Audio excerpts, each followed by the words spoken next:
ನೀವಿರೋದ್ರಿಂದನೇ ನಾವೆಲ್ಲ ಚೆನ್ನಾಗಿ ಬದುಕ್ತಾ ಇದ್ದೀವಿ. ಅದನ್ನ ನಾವು ಅರ್ಥ ಮಾಡ್ಕೊಂಡಿದ್ದೀವಿ ಮೇಡಮ್. ಅದನ್ನ ನಾವು ಅರ್ಥ ಮಾಡ್ಕೊಂಡಿದ್ದೀವಿ ಅಂತ ಎಷ್ಟೋ ಜನಕ್ಕೆ ಅರ್ಥನೇ ಆಗಲ್ಲ. ಏನ್ ಮಾಡಕ್ಕಾಗತ್ತೆ ಹೇಳಿ? ಒಂಥರ ನಮ್ಮ ಗಂಡು ಮಕ್ಕಳ ಹಣೆ ಬರನೇ ಆ ಥರ. ಪರ್ಟಿಕ್ಯುಲರ್ ಆಗಿ ನನಗೆ ವೈಯಕ್ತಿಕವಾಗಿ ಹೆಣ್ಮಕ್ಳು ಕಣ್ಣೀರು ಹಾಕೋದನ್ನ ಕಂಡ್ರೆ ನನಗಿಷ್ಟ ಆಗಲ್ಲ. ಅವ್ರು ಕಷ್ಟಪಡೋದನ್ನ ನನ್ನಿಂದ ನೋಡಕ್ಕಾಗಲ್ಲ. ಪಾಪ, ಏನಪ್ಪ ಇದು? ಯಾವ ಜ್ಞಾನೋದಯ ಆಯ್ತೋ ತಮ್ಗೆ? ಮಾಡೋ ಕೆಲ್ಸ ಎಲ್ಲ ಹೆಣ್ಮಕ್ಳನ್ನ ಕೂಡಾಕೋದಂತೆ, ಕಟ್ಟಾಕೋದಂತೆ, ಚಿತ್ರ ಹಿಂಸೆ ಕೊಡೋದಂತೆ. ಆದ್ರೆ ಮಾತಾಡ್ಬೇಕಾದ್ರೆ ಮಾತ್ರ ಇಂಥ ಮಾತುಗಳನ್ನಾಡೋದು. ನಾನವತ್ತು ಹೇಳಿದ್ನಲ್ಲ ನಿಂಗೆ, ಭೂತದ ಬಾಯಲ್ಲಿ ಭಗವದ್ಗೀತೆ ಅಂತ. ಅದೇ ಭೂತ ಭಗವದ್ಗೀತೆಯಲ್ಲಿರೋ ಪ್ರತಿಯೊಂದು ಪುಟನೂ ಹೇಳ್ತಿದ್ಯಪ್ಪ. ಹಾ, ಈಗ ನೇರವಾಗಿ ಭೂತ ನೋಡ್ದಂಗಾಯ್ತು. ಆಯ್ತು ಬಿಡಿ ಮೇಡಮ್, ನಾನು ಒಪ್ಕೋತೀನಿ, ನಾನು ಭೂತನೇ. ಈ ಭೂತನ್ಗೆ ನೀವೇನ್ ಬೇಕಾದ್ರೂ ಬೈಕೊಂಡಾದ್ರೂ ಕೇಳಿ, ಪರವಾಗಿಲ್ಲ, ನಾನು ತಂದು ಕೊಡ್ತೀನಿ. ಈಗೇನು ಕುಡಿಯೋದಕ್ಕೆ ನಿಮ್ಗೆ ಬಿಸಿನೀರು ಏನಾದ್ರೂ ಬೇಕಾ? ಹಣ್ಣು ಏನಾದ್ರೂ, ಜ್ಯೂಸು? ಮೇಡಮ್ ನೀವೇನ್ ಬೇಕಾದ್ರೂ ಕೇಳಿ, ಈ ಭೂತ ತಂದು ಕೊಟ್ಬಿಡುತ್ತೆ. ಮೇಡಮ್ ನೀವ್ ಏನ್ ಬೇಕಾದ್ರೂ ಕೇಳಿ ಮೇಡಮ್, ನಿಮ್ಮ ಸೇವೆಗೆ ನಾನು ಸದಾ ಸಿದ್ಧ. ಈ ಶತದಡ್ಡ ಭೂತ ಯಾವಾಗ್ಲೂ ರೆಡಿ. ಭೂತ, ದಯವಿಟ್ಟು ಇವಾಗ ನೀನ್ ಎದ್ದು ಹೋದ್ರೆ ಅದಕ್ಕಿಂತ ನನ್ಗೆ ಯಾವ ಸೇವೆನೂ ಬೇಡ. ಆಯ್ತು ಮೇಡಮ್, ನಿಮ್ ಮಾತೆಲ್ಲ ಮುಗ್ದಿದ್ರೆ ಒಂದ್ ಸ್ವಲ್ಪ ಮೇಲ್ ಕೂತ್ಕೊಳ್ಳಿ, ಹೇಳ್ತೀನಿ. ಯಾಕಪ್ಪ? ಕೂತ್ಕೊಳ್ಳಿ ಮೇಡಮ್, ಹೇಳ್ತೀನಿ. ಕೂತ್ಕೊಳ್ಳಿ.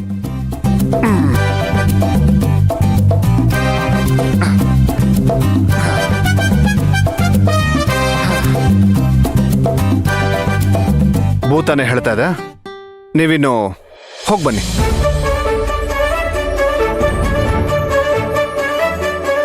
ಆಯ್ತು ಕಣೋ, ನೈಸ್ ಭೂತ. ಚಿನ್ನು ಭೂತ? ಇಲ್ಲ ಇಲ್ಲ ಇಲ್ಲ, ಚೈನೀಸ್ ಭೂತ.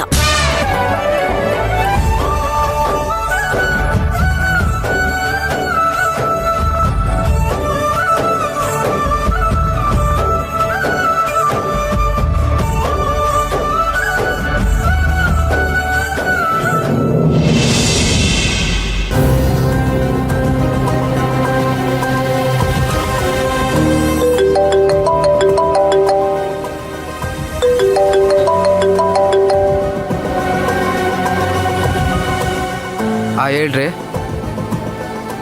ವಿಷಯ ಗೊತ್ತಾಯ್ತಾ? ಆ ನಂಬರ್ ಹೇಳಿ. ಹಾಂ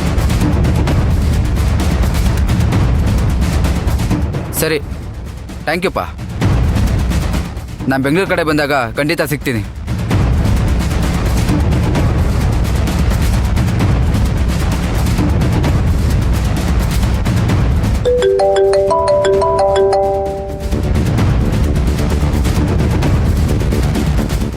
ಹಲೋ ಅಮ್ಮ, ಅರ್ಚನಾ ನಾನಮ್ಮ. ಸಾರಿ ಸರ್, ನಮಸ್ಕಾರ. ಹೇಳಿ ಸರ್. ನೀನು ಕೇಳಿದಲ್ಲಮ್ಮ, ವೀರಣ್ಣನ ಬಗ್ಗೆ ಇನ್ಫಾರ್ಮ್ ಮಾಡಿದ್ದು ಯಾರು ಅಂತ? ಹೌದು. ಆ ನಂಬರ್ ಸಿಕ್ಕಿದೆ ಅಮ್ಮ, ನೋಡಮ್ಮ ಈ ನಂಬರ್ ಯಾರ್ದು ಅಂತ. ಹಾ, ಹೇಳಿ ಸರ್.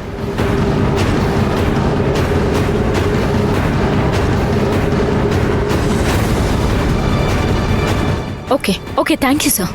ಸರಿಮ್ಮ.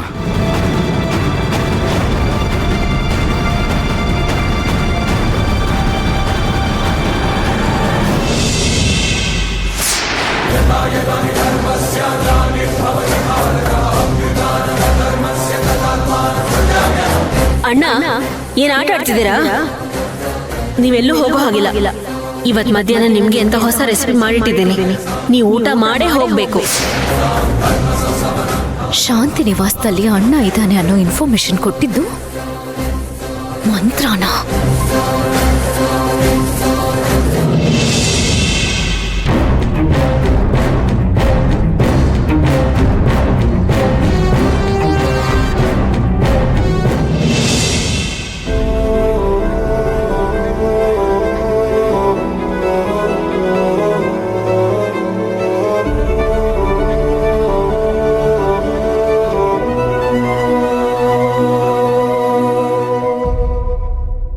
ವಿಕಾಸ್ ಬಾವ